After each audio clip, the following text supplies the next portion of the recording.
What if the force pulling you toward pleasure isn't desire, but distraction? What if lust isn't about passion, but power? We've been told that lust is natural, that it's a simple urge, primitive, harmless, even healthy. But what if that's the most seductive lie of all? What if lust in the modern world isn't about attraction, but about control, not about connection, but escape? Lust is no longer just a craving of the flesh. It's become a hijacker of attention, a master of manipulation, and a silent thief of inner peace. Behind every mindless scroll, every impulsive search, every sleepless night spent chasing fleeting images, there's a deeper story. A story not about sex, but about a soul trying to feel something, anything. This is the kind of lust we don't talk about. The kind that doesn't wear lingerie or whisper dirty secrets, but quietly rewires your brain, weakens your will, and steals your hours. It parades as liberation while slowly robbing you of clarity, focus, and freedom. And the tragedy, most people never notice. Because lust is clever. It disguises itself as pleasure, but it feeds on lack. It doesn't grow in abundance, it grows in emptiness, in loneliness, in boredom, in the ache of not being enough. Lust doesn't speak in language. It speaks in urges. It hijacks your mind not because you're broken, but because you're human. And because you're unaware. It's not just about craving bodies. It's about craving significance. We don't lust after people. We lust after the feeling of being seen wanted, powerful, alive. And that makes lust not merely a sensual issue, but a spiritual one, a psychological one, a symptom of something unspoken. This is why mastering lust isn't about morality, it's about freedom. Because when you are unaware of your cravings, you are not free. You are owned, controlled. Every click, every thought, every reflex becomes part of a feedback loop you didn't consciously design. And as lust pulls your attention outward, it disconnects you from the only place where true fulfillment lives within. Ask yourself how much of your life has been shaped by silent urges you never questioned. How many choices have you made to chase a sensation only to feel emptier when it fades? In that moment of clarity, the illusion begins to fall apart. Because real lust isn't just about sexual energy, it's about wanting more of anything, more validation, more stimulation, more escape. And that insatiable hunger is never fed by indulgence. It's only fed by presence, by returning to your body, your breath, your awareness. This is where the shift begins, not through suppression, but through observation. Not through guilt, but through truth.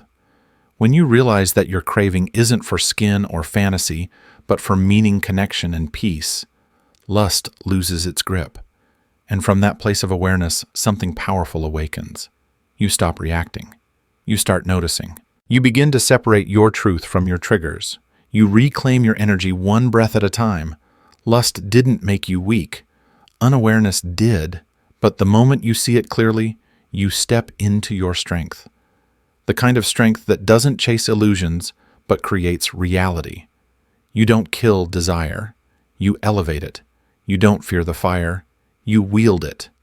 And slowly you move from being a slave to sensation, to becoming a sovereign of self. We've been conditioned to believe that freedom means doing whatever we want whenever we feel the urge, that giving in to every desire is a sign of confidence, of being liberated, of living your truth. But what if that's not freedom at all? What if true freedom isn't found in indulgence, but in mastery? To master desire is not to suppress it. Suppression creates shame. It buries cravings beneath silence and secrecy, where they fester and mutate. Repression doesn't dissolve desire, it intensifies it. It builds pressure in the dark, until eventually it erupts, uncontrolled and often destructive. But mastery is something entirely different. Mastery begins with awareness. It's the radical act of slowing down and asking, what am I really feeling? What am I actually seeking? It means holding space for your impulses without immediately obeying them. It means looking beneath the surface of the urge, tracing it back to its emotional root. Because lust, or any powerful craving, often masks a deeper hunger, the need to feel connected, seen, grounded, or safe. We think we're chasing pleasure, but what we're truly chasing is presence. We don't want a body, we want to feel alive. We don't want a thrill, we want to escape the pain of disconnection. This is why true mastery is not about fighting desire, but transforming it. It's the ability to take raw, primal energy and redirect it towards something meaningful. A creative act, a physical challenge, a spiritual discipline, a loving connection. Mastery says, I feel this, but I choose what I do with it. When you begin to live from that place, everything changes. You stop being ruled by impulse. You begin to respond, not react. You discover that desire doesn't have to be your master, it can become your fuel. And in that transformation, freedom is born, not the chaotic freedom of chasing every high, but the quiet, steady freedom of knowing you are in command of yourself. This kind of freedom builds self-respect. It builds trust. When you know you can feel an urge and not be consumed by it, you begin to walk differently in the world, more grounded, more centered, more powerful. You no longer fear your desires. You understand them. You work with them, not against them. And that shift from suppression to transmutation is the beginning of self-mastery. It's not about cold discipline or rigid control.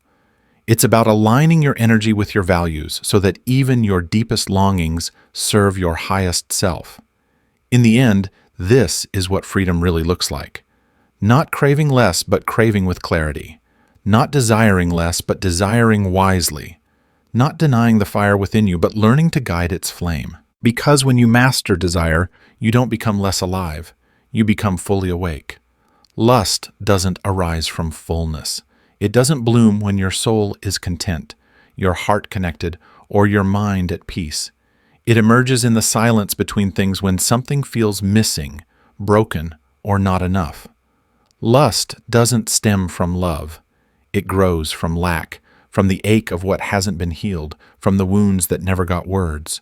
We often mistake lust for love because they wear similar costumes. They both burn, they both reach. But their roots couldn't be more different. Love flows from abundance, a desire to give to see, to merge with another in wholeness. Lust, on the other hand, often surges from emptiness, a hunger to fill the void, to numb the ache to possess what we think will make us whole. That's why it always fades, because what you're chasing was never out there. It was a reflection of what you forgot inside. Look closely. Behind every lustful urge is a deeper emotion, clawing for attention.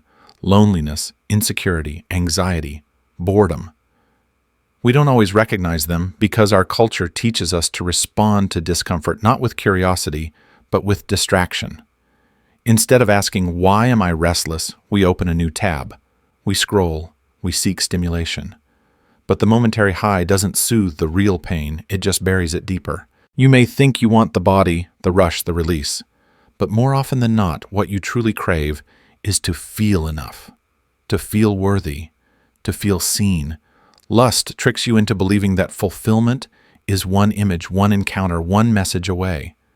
But after each indulgence, the hunger returns louder, sharper, more hollow than before. Because lust doesn't satisfy, it perpetuates. The more you feed it, the more it grows, not because you're insatiable, but because what you're feeding isn't the real hunger. It's like drinking salt water in the desert. The illusion of relief only deepens the thirst. And this isn't limited to sexual desire. Lust shows up in our craving for status, attention, novelty. It's the longing for more followers, more recognition, more possessions, more noise. It thrives in a mind that has been programmed to believe I am not enough until I achieve, attract, or consume. And so we chase and chase and chase, but no amount of external validation can heal an internal disconnection. This is where true healing begins, not with discipline, not with denial, but with truth. The truth that your desire is a messenger, not a monster. It's not here to shame you, it's here to show you what still hurts, what still feels small. What still believes love must be earned rather than received. When you stop running from that truth, everything softens. You can breathe again.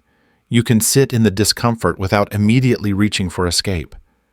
You begin to meet the real need not with fantasy, but with presence. Not with indulgence, but with inquiry. Ask yourself gently, what part of me feels unloved? What story am I still carrying about my worth? What have I been chasing that no longer serves me? These questions don't weaken you, they awaken you. Because the opposite of lust isn't abstinence, it's connection. Connection to your heart, your body, your values. Connection to what's real here now. When you remember that the spell breaks, lust loses its grip, and you begin to reclaim what was never gone, your inherent wholeness. You don't need more, you need truth. You don't need to be desired, you need to desire yourself with respect, clarity, and peace. And that is the beginning of real power. The first step toward liberation is not discipline. It's not willpower. It's not even resistance. It's awareness. Awareness is the ancient gate, the quiet sword, the silent revolution. Without it, you're not living, you're reacting. You're not choosing, you're repeating. And nowhere is this more true than in the realm of desire. Lust doesn't control you because it's powerful. It controls you because it's hidden. The moment you bring it into the light of awareness, it begins to lose its grip. That's what every spiritual teacher, ancient philosopher, and modern psychologist has been trying to tell us for centuries. Plato warned of the shadows in the cave illusions mistaken for reality. Buddha spoke of tanha, the craving that births suffering. The Stoics taught that clarity of mind is the path to freedom. Freud insisted that unconscious urges shape our behavior until they are made conscious. Jung echoed, until you make the unconscious conscious, it will direct your life and you will call it fate. They all pointed to the same truth. Freedom isn't found in fighting your impulses. It's found in seeing them. Lust thrives in the fog when you act without asking why, when you follow an urge without recognizing its source. But when you pause, when you observe the craving, when you watch it rise without immediately feeding it, you create space. And in that space is power, real power. This is where modern neuroscience catches up to ancient wisdom. Today we understand how dopamine loops function. When you give in to lust, you reinforce the behavior, strengthening neural pathways, deepening dependency. But when you interrupt the loop, when you delay gratification with awareness, the brain begins to rewire. Neuroplasticity isn't a buzzword, it's a biological echo of something monks and mystics have practiced for millennia. Presence heals addiction. Think of how often you act on autopilot, how many moments slip away while you chase some mental fantasy or bodily impulse. How much energy is spent responding to triggers you didn't choose. Awareness is how you reclaim that energy. It begins with a question: what am I really feeling right now? Not the craving, but what lies beneath it. Is it loneliness, fear, restlessness, shame? You don't need to fix the emotion, just notice it. Witness it like a cloud passing through your sky. When you do something remarkable happens, the craving starts to dissolve. Because it's not being resisted, it's being understood. And what we understand, we no longer fear. This is why the great teachers emphasized mindfulness, why Zen masters spoke in silence, why Christian mystics sat for hours in contemplative prayer. They knew that stillness reveals truth. And in truth, compulsion dies. Because compulsions can only rule an unaware mind. They only have power when you're asleep. But you're not asleep anymore. Now you begin to live differently. You don't run from urges, and you don't worship them. You study them. You watch the fire without throwing yourself into it. You feel the hunger without letting it define you. That is awareness. That is evolution. Over time, this practice becomes a way of life. It no longer takes effort to observe. Observation becomes your nature. You respond instead of react. You breathe instead of reach. You see the craving, name it, and gently let it pass. And as that happens, you grow clearer, quieter, stronger. You don't conquer lust by force. You outgrow it through awareness. Because when the mind is clear, the heart returns home. And from that place of presence, no impulse can control you. Only you remain whole, steady, awake. Transformation doesn't happen in a single breakthrough moment. It happens in the patterns you choose day after day. Mastery is not born in grand declarations, but in small sacred rituals that quietly reshape your identity. It's built in the space between craving and response. And that space must be trained. Every desire you don't act on isn't a loss of freedom, it's a rehearsal for power. But to move from reaction to command, you need anchors, intentional practices that hold you steady when the storm of impulse arrives. This is where ritual becomes essential. Ritual isn't superstition. It's structure for the soul. It turns chaos into clarity. It transforms fleeting willpower into lasting rhythm. When you begin the day with purpose, you start from strength. When you end it with reflection, you close the loop with wisdom. Start simply. Each morning before you scroll, speak, or move, sit in silence for 5 minutes. Close your eyes, feel your body, breathe deeply. Notice the tension in your jaw, your chest, your hands. Ask gently, where is my energy today? Bring awareness before the world pulls you outward. Then write one sentence. Today I will channel my energy into k. Let that blank be filled by your highest priority, creating, learning, building, serving. Let that sentence be a compass when distraction tempts you. It's not about resisting temptation with force, it's about remembering what matters more. Throughout the day, practice micro-pauses. When a craving arises, whether to check your phone, pursue pleasure, or seek escape, don't suppress it. Breathe. Observe. Ask, what am I truly needing right now? That moment of inquiry weakens the compulsion and strengthens your self-command. Use the body to ground the mind. Physical practice is one of the oldest forms of energy transmutation. Martial arts, strength training. Dance, anything that demands focus and exertion, redirects scattered desire into embodied discipline. You're not burning lust away, you're refining it, reforging raw energy into clarity, action, and momentum. At night, before sleep, write for 10 minutes. Reflect on the strongest desire you felt that day. Don't judge it, describe it. What triggered it? What story did it tell you? What did it promise and did it deliver? In this nightly ritual, you begin to decode the patterns driving your behavior. And as you name them, their power fades. Each of these acts may seem small, but in repetition, they become identity. They are not just habits, they are declarations. I am no longer ruled by impulse. I am shaped by intention. Mastery is not a moment, it's a practice. And each breath you take in awareness, each craving you meet with presence, each choice you make aligned with your purpose draws you closer to your highest self. Lust is not your enemy. It's raw energy, untamed, unrefined, but undeniably powerful. And like all energy, it can either destroy or build. The difference lies in direction. Most people see lust as something shameful, something to fight or flee. But what if we saw it as fuel?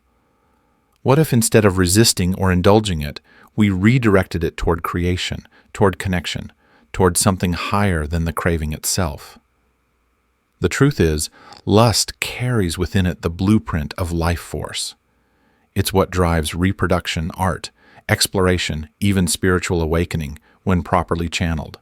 The same fire that tempts you to waste time in empty indulgence can also ignite your genius, deepen your love and power your purpose. History is full of examples. Leonardo da Vinci, Nikola Tesla. Men known for their brilliance, creativity, and unusual focus intentionally redirected their sexual energy into their work. They chose solitude over distraction, devotion over impulse, and in doing so created legacies that still shape the world today. This isn't about celibacy for the sake of denial. It's about conscious conservation, about understanding that your attention, your time, and your desire are sacred resources. Every time you choose not to dissipate your energy, you are preserving it for something more meaningful. You can feel it, can't you? The difference between an encounter that drains you and one that elevates you. The difference between lust that consumes and love that expands. One leaves you restless, the other leaves you clear. Lust always reaches outward, but real power moves inward first. So how do you redirect it? Start by identifying the craving, not just what it wants, but what it's avoiding. Are you seeking intimacy or escape? Are you yearning for connection or to silence discomfort? Get honest. That clarity alone begins the shift. Then ask, what could I create with this energy instead? Could I write something raw and real? Could I build something meaningful? Could I pour this into a difficult workout, a moment of prayer, a phone call to someone I love? Every time you do, you're not just avoiding lust, you're transmuting it. You're turning base emotion into higher action. You're reminding your nervous system that desire doesn't have to be spent, it can be elevated. And when you live this way, people feel it. You walk differently. You speak with more presence. You become magnetic not because you chase validation, but because you radiate integrity. That's what happens when desire aligns with direction. You don't lose power. You become it, because lust is not here to be feared. It's here to be forged. And when you finally understand that it doesn't need to be suppressed or obeyed, but redirected, you step into a level of mastery that very few ever taste. Not by fighting your fire, but by giving it purpose. The greatest power you'll ever hold doesn't come from wealth, strength, or intelligence. It comes from presence, the rare and radical ability to be fully here now. In a world built on distraction, presence is rebellion. It is resistance to the pull of the algorithm, the endless scroll, the craving for just one more. It is the refusal to be mentally elsewhere, and it is terrifying to those who profit from your absence. Lust doesn't just seek your body, it steals your attention. It pulls you into fantasy, into future, into unreality. It promises joy but leaves you disconnected. Because lust at its core is a flight from presence. It is a hunger for what isn't here, a chasing of ghosts, an escape from the quiet truth of the moment. But presence requires courage. To be fully present is to feel your longing without obeying it, to sit with discomfort without numbing it, to notice your breath when the world wants you to chase a dopamine high. This is the power that transforms. Because when you are present, you are no longer reactive, you are sovereign. Every moment you reclaim your attention, you reclaim your life. Presence is the gate through which all self-mastery begins. Without it, you are ruled by habit. With it, you become the author of your responses, the designer of your destiny. And it's not just a mental state, it's a physical shift. Presence grounds you. You feel your feet, your breath slows, your mind quiets. The craving fades not because it's gone, but because you're no longer fueling it. You've returned to what's real. Think about it. How many of your worst decisions were made when you were absent, pulled by emotion, swallowed by impulse, detached from your center? How many times did you give in not because you truly wanted to, but because you weren't fully aware? Presence changes that. Presence is clarity. It lets you see temptation for what it is. A test, not a truth. A signal, not a sentence. And from that clarity comes power, the power to pause, to choose, to shift. This is why monks retreat into silence, why warriors train in stillness, why mystics speak in paradox. Because they understand that real strength begins when you stop running and start witnessing, when you stop escaping and start arriving. Presence isn't about perfection. It's about attention. It's about showing up to the moment without judgment and letting it reveal what's true. In that stillness, you find something lust could never offer peace. So if you want to rise above craving, don't numb it. Notice it. If you want to transform your life, don't chase intensity. Practice presence. Because when you learn to stay even when it's uncomfortable, you stop being controlled by the world and start influencing it. That's real power. That's presence. Mastery is not a finish line. It is not something you achieve and display like a trophy. It's not a moment of arrival. It's a commitment to never stop arriving. It is a lifelong path walked one conscious decision at a time. Many people search for breakthroughs, sudden transformations, instant awakenings. But real change doesn't erupt in a single, cinematic moment. It unfolds in silence, repetition, and self-honesty. True mastery isn't loud. It doesn't scream. It whispers. Try again. It says, stay with the discomfort. Stay awake. There will be days when you falter, when the craving returns, when the old patterns whisper your name like a familiar lover. You will be tempted to give in not because you are weak, but because you are human. And mastery doesn't mean those moments disappear. It means you return faster. You recover with greater grace. You don't spiral, you recalibrate. Each time you pause instead of react, you deepen your practice. Each time you breathe through the urge, you rewire your brain. These micro moments become the architecture of your future self. They stack, they compound, and one day, without realizing it, you'll wake up in a reality shaped not by impulse, but by intention. That's the hidden beauty of mastery. It's built in the shadows. It's built when no one is watching. It's built in the small, unglamorous moments of inner battle and quiet triumph. This is why mastery is not a destination, it's a rhythm.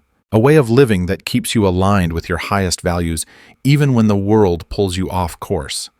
It's choosing presence over pleasure, meaning over momentary escape, clarity over chaos. And this path changes who you are at the core. Over time, discipline stops feeling like discipline. It becomes desire. Not a desire for control, but for alignment.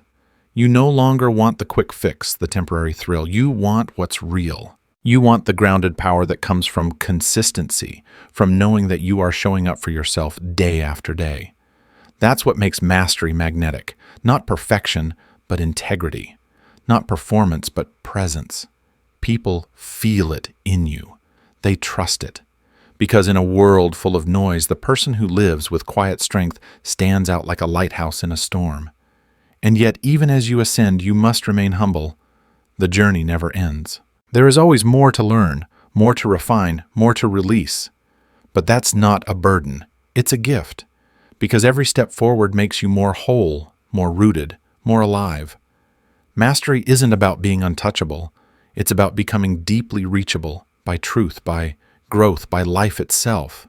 It means surrendering the illusion of arrival and embracing the sacred work of becoming, one breath at a time, one choice at a time, forever becoming. This journey of mastering lust, mastering desire, mastering self is deeply personal. It begins within, often in silence, far from applause or recognition. But what many fail to realize is that its effects are never private. The work you do on yourself doesn't end with you, it radiates outward. Self-mastery is contagious, and when you change the world around you, starts to shift. You may think your inner battles are invisible, that your quiet victories, choosing presence over craving meaning, over distraction, go unnoticed. But they don't. Every time you choose integrity, you emit a different frequency. You carry yourself with more calm, more clarity, more truth. People can feel it even if they can't explain it. In a culture addicted to instant gratification and emotional reactivity, someone who is grounded, patient, and inwardly sovereign becomes magnetic. Not because they're trying to impress, but because they've reclaimed something most people have lost: self-respect. That presence becomes a mirror for others. Your discipline gives permission for others to be disciplined. Your honesty gives others the courage to speak their truth. Your restraint creates space for real intimacy. You become the living proof that it's possible to live differently, to move slower, to feel deeply, to lead with clarity instead of chaos. And this matters more than you know, because someone is always watching. A child, a friend, a stranger, someone on the edge of burnout looking for another way. You may never hear their gratitude, but your choice to master yourself becomes a ripple. And ripples build waves. This is why personal evolution is never selfish. It is service. The more healed, present, and intentional you become, the more you anchor those around you. You're no longer just surviving. You're setting an example. You're modeling a way of being in the world that's centered, awake, and free from manipulation. In time, your inner work becomes legacy. You won't be remembered just for what you said, but for how people felt in your presence. Did they feel rushed or seen, manipulated or honored, distracted, or inspired to return to themselves? That's what self-mastery gifts the world: a stabilizing presence in an unsteady time, a quiet rebellion against emotional chaos, a lighthouse for those still lost in craving. You may walk this path alone, but you never walk it for yourself alone. So take your healing seriously. Your energy matters. Your clarity matters. Every time you choose not to numb, not to scroll, not to indulge, that's power reclaimed, not just for you, but for everyone who crosses your path. Because your liberation opens the door for someone else's. Your presence gives someone else the courage to slow down. And your mastery becomes a blueprint others can follow without you saying a single word. This is how personal transformation becomes collective revolution. Not through preaching, but by living it fully, truthfully every day. Lust is not the opposite of love. It's the shadow of it. It mimics love's intensity, its urgency, its hunger. But where love seeks to give, lust seeks to take. Where love says, I see you, lust says, I need you. And in that difference lies the final transformation. The deeper you go on this path, the clearer it becomes what you've been chasing through. Fantasy, indulgence, and obsession was never about the body. It was about belonging. You didn't want to conquer someone. You wanted to feel whole. You weren't seeking pleasure, you were seeking peace. And that's the turning point. When you stop trying to consume the world and start letting it meet you just as you are. When your desire no longer rushes outward, but turns inward, becoming presence, becoming tenderness, becoming truth. This is where lust becomes love, not romantic love or idealized passion, but something purer. A love that begins with self. A love that sees all parts of you, even the ashamed, addicted, abandoned parts, and says, you're still worthy. Because healing doesn't come from control or suppression. It comes from compassion. The ability to sit with your cravings and hold them like a child, not with judgment but with understanding. That's how love enters. That's how transformation begins. As Carl Jung taught, the libido, our life force, isn't inherently corrupt. It's simply raw. Misguided, it leads to compulsion. Integrated, it becomes creation. The goal isn't to extinguish your desire, but to raise it, to move it from the body to the heart, from craving to communion. Communion with what? With the truth of who you are, with the moment itself, with the sacredness of connection not built on urgency or illusion, but on presence, patience, and clarity. That is love. And when you live from this place, your relationships change. You no longer seek to possess. You seek to understand. You don't chase approval. You radiate authenticity. You don't seduce, you invite. And what comes to you stays because it is drawn not to the mask, but to the depth. This is what all sacred traditions knew, that the path to freedom is not the path of denial, but of refinement. From the tantric teachings of breath and energy to the Christian mystics who saw lust as a veil over the soul's vision, the message is the same. Your desires are not evil, they are misdirected, longing for the divine. And when you stop fleeing yourself and start honoring that deeper calling, something sacred happens. You stop needing the world to fill you.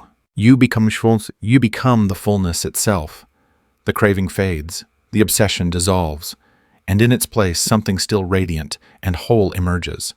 Not less desire, but higher desire, not more discipline, but deeper devotion. Not a war with yourself, but a reconciliation.